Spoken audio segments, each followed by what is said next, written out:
of mathematicians, get ready for exciting revision join inshallah into all the numbers and the world of numbers shape and okay, we will start with open sentence. We have looked at open sentence. The open sentence is like a puzzle, right? Which you find the missing pieces. It is it is a math problem that has an unknown number, usually shown by a letter or a blank space. Now I have example for you here.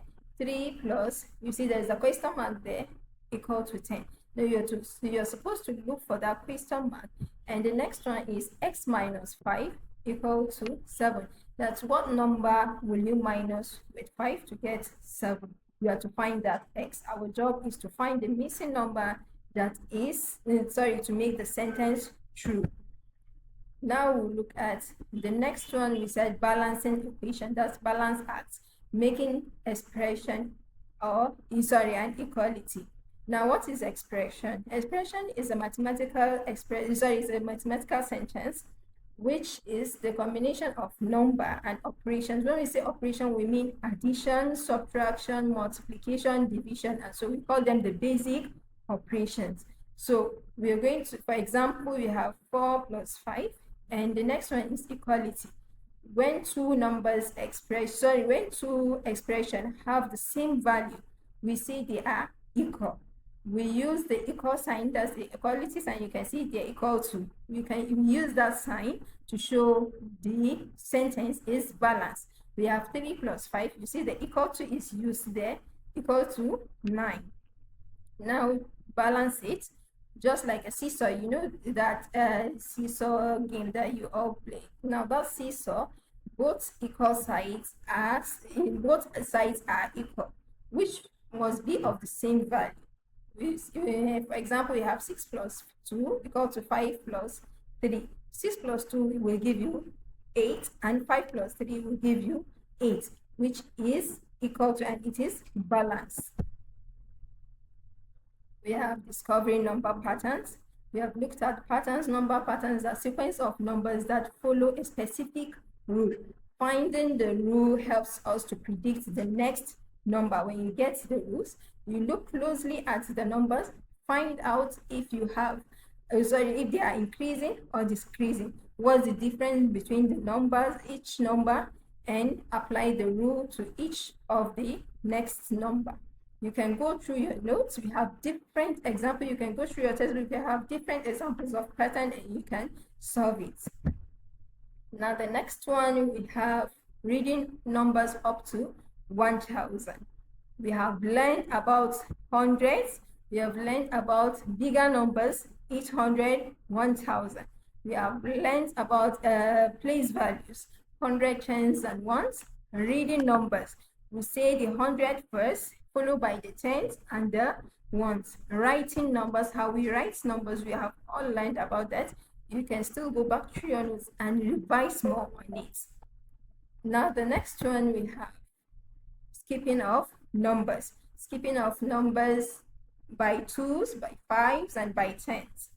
Counting by 2s, which we have 2, 4, you'll be adding 2 to each, right? Like jumping 2 steps at a time. 2, 4, 4 plus 2, 6, 6 plus 2, 8. Now we have counting by 5, thinking of the counting fingers, you'll be adding 5 to each, right? We have 5, 10, 20, 5, 10, 15, 20, 25, 30, and so on. You'll be adding 5, 5, 5 to each of them. And counting by 10, the same thing, easy peasy. Now you have your tens, counting in tens, which makes it very easy for you, great for counting money. You have 10, 20, 30, 40, 50, 60, 70, and so counting helps us to count faster and understand multiplication better. Now we have estimation. We have talked about rounding of numbers, right? We said when you look at the digits, when you are counting you are rounding up to the nearest tens. I said you are to look at the units, right? That's the ones. Now, is it more than 5? If it's more than 5, it means you're going to round up to the next number. If it's less than 5, you're going to round down to the next tens. Now the same thing to nearest 100. If you are to look at the digits of tens, now not units, since you're rounding to the nearest 100. Now you look at the tens. If it's more than 50, you round up to 10. You round up to the nearest 100. If it's less than 50, you round down to the nearest 100. And that is it about rounding up. Now, measuring of length. Length tells us how long an object is, how long or short an object is. We use different tools and units to measure length. Now, the main units we use in measuring length, we have inches, we have feet, we have yards, we have centimeter, we have meters. Now, the tools we use: rulers, measuring tape, yardstick, and so on. We use the meter rules and so. Now, estimating, sometimes you can guess the length by looking at the length, right? We just guess the length before we measure, which is a very great skill too. Now look at shapes, our 2D shapes. We have many 2D shapes. We also call them the flat shapes, right? Because they are very flat, they are not solid, so we call them the flat shapes. Two-dimensional shape, we have the cycle, we have the square, we have triangle, we have rectangle. And we said the cycle is round and has no straight angles. And we have the square, which is 4 sides equal, and we have 4 corners equal. Now the triangle has the 3 sides and the 3 pointy corners. And for our rectangle, we have 2 long, 2 short, and still 4 sides. So look at our addition and subtraction, solving word problems. Word problems are like mini stories with math questions hidden in them. Now let's learn how to solve them. You read them carefully first. Now you understand the story, then you find the number. What number is important? Then you look for the clue. What's like in all or total? When you get this word, it means you are to add. And when you get the words like left, difference, it means you are to subtract. So solve and check. Do the math and see if the answer makes sense. And word problem are like story puzzles. They gives us clue in each word, and we use our math skills to find the answer. Now we have example. Mariam has 5 apples. Her friend gave her 3 more. She gives her 3 more. How many apples does Mariam have? So it's as simple as that. You can solve that and you answer. Now the next one is pictogram. We use pictogram as picture or symbol to show information instead of just writing the numbers. And so you use pictogram, use picture to show information.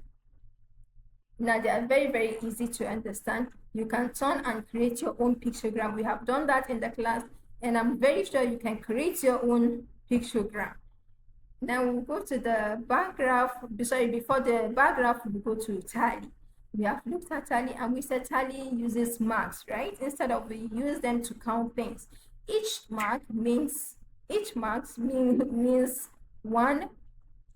That's 1 mark.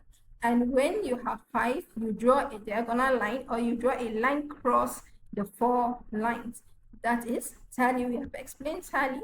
You make sure you go back to your notes and check it, right? And I have an example for you, which you go through that, right? For each letter, we see in letter T, we have 2 tallies. That it appears just 2 times there.